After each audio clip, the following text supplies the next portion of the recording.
পুলিশের তথ্যমতে ২১ ও ২২ অক্টোবর দিনভর শিক্ষক গণপতি চক্রবর্তীর মরদেহ পড়েছিল নগরীর মাছুয়াপাড়া এলাকায় নিজের দ্বিতল বাড়ির ছাদে, অথচ আশপাশে রয়েছে একাধিক তিনতলা ভবন। প্রশ্ন উঠেছে, ২ দিনেও কারো চোখে কেন পড়ল না মরদেহ?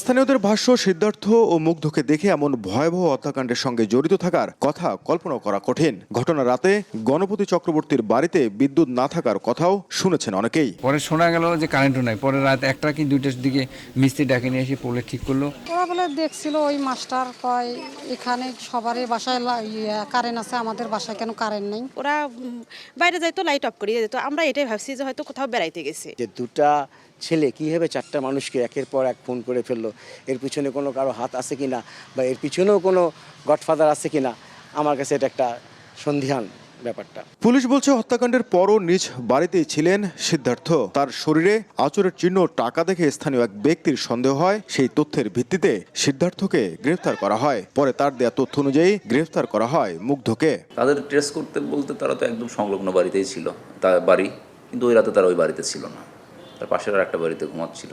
তাদের পরিবারের সদস্যদের নিয়ে ওই বাড়ি থেকে আমরা প্রথমে একজনকে আটক করি, আর দ্বিতীয়জন পালিয়ে গিয়েছিল, তাকে আমরা পরবর্তীতে চেস করে।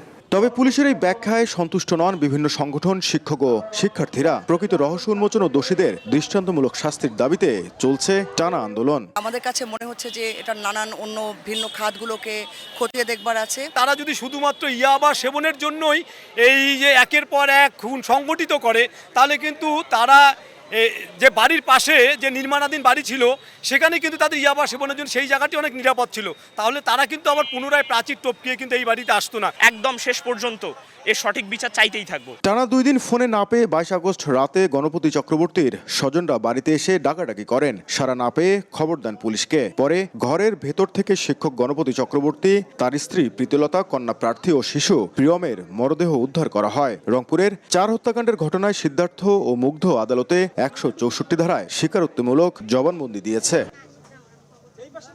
নাজমুল ইসলাম নিশাত, সময় সংবাদ, রংপুর।